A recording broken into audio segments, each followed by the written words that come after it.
Yeah, Mr. Speaker. Mr. Speaker, thank you for the opportunity. Mr. Speaker,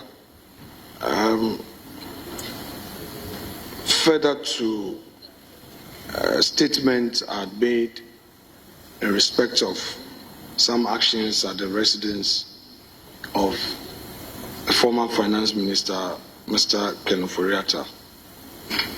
There were comments. Honorable respected Minority Leader, are you coming under Order 93.1? That is so, rightly so, sir. Okay, and I understand you've conferred with your That is so. Very well. Okay. Very well. Mr. Speaker, so again, fortified by Order 93.1, I rise to bring to your attention that as a result of the issue I raised on the floor, which led to further comments and all that, Mr. Speaker, I are giving assurances to the House that in the interests of democracy, in the rule of law, and to assure the nation that this side of the House will do all it can to ensure that the member, the Honorable Ken Ofori-Atta, avails himself to attend upon the OSP. Indeed, I pursued it, I engaged him extensively, and his lawyers, Mr. Speaker, in a letter dated today, the 18th of February 2025, have written to the OSP, and for the avoidance of doubt, I shall read the content aloud. It's addressed to the Special Prosecutor, our redirection to attend the Office of Special Prosecutor. It reads, we acknowledge receipt of your letter dated the 17th of February 2025. We respectfully indicate that our client's post-mark date for his return cannot be any time before 6 to 8 weeks after the possible surgical intervention in March stated in the Mayo Clinic letter. Our client hopes that taking into account the surgery dated the 20th to 21st of March and recuperation period, he should be able to back to this jurisdiction between 14th May and 30th May 2025.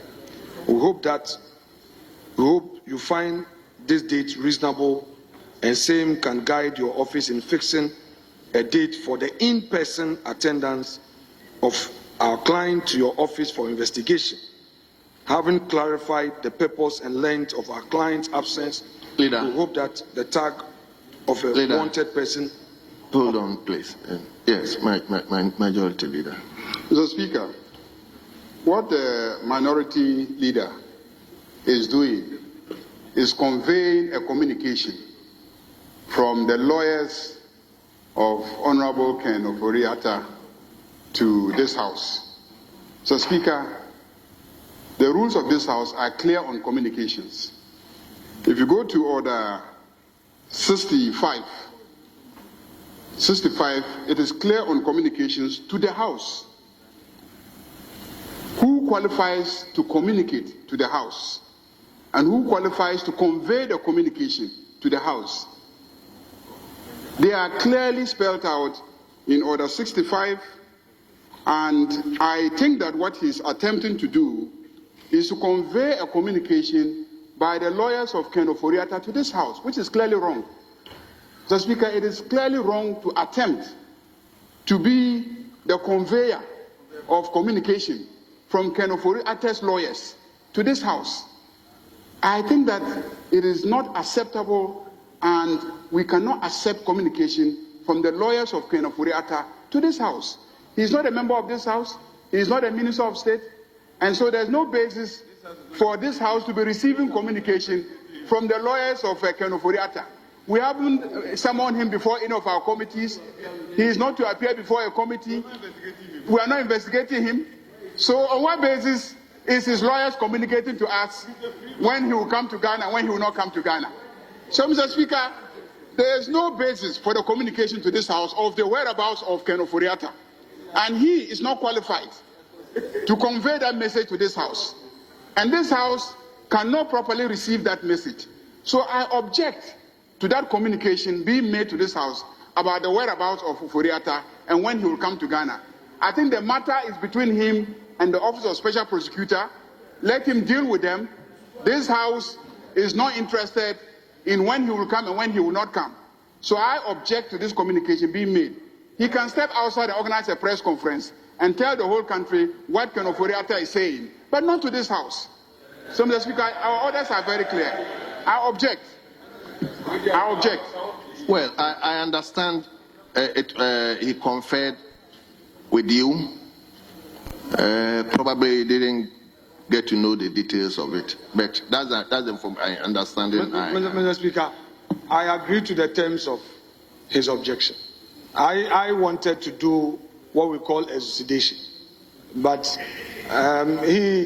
when it comes to the jurisprudence of the House, I think he's a champion. I won't take his title from him. Mr. Speaker, I believe that the government of my submission basically is to say that pursuant to the matters that I raised on the floor, and then indeed, Mr. Speaker, again, I stood in the dispatch box to give assurance to the nation that I was engaging the man. So I was basically informing this House again that indeed the right thing has been done, the communication has been made, and I only felt that I should at least bring to the fore the content of that. But, Mr. Speaker, I agree with him. I just want to rest my case by reiterating that further to my assurance, the gentleman would be in the jurisdiction in the appointed time as communicated to the Special Prosecutor for the in-person interview.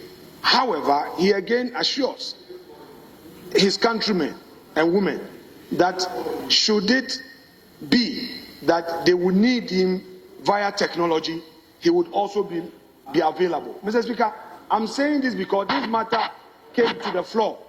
This matter came to the floor, and we discussed it at length. So the majority leader, if you don't want me to tender the letter, that's fine. I agree with you. I'm not going to do that. I'm not going to do that. But just to re-echo my point, to assure you and to assure the Special Prosecutor that the man would come into the jurisdiction to avail himself for investigation and all other things that the Special Prosecutor may require of him. So, thank you very much. Fine. I believe we could have done it in such a way that I only wanted, as lawyers, would always be asked that lay a foundation. But it's okay. I'm not litigating it. I've still addressed the matter. It's because I assured the House in the dispatch box. So, Mr. Speaker, I just ended. Very well. Yes. Very well.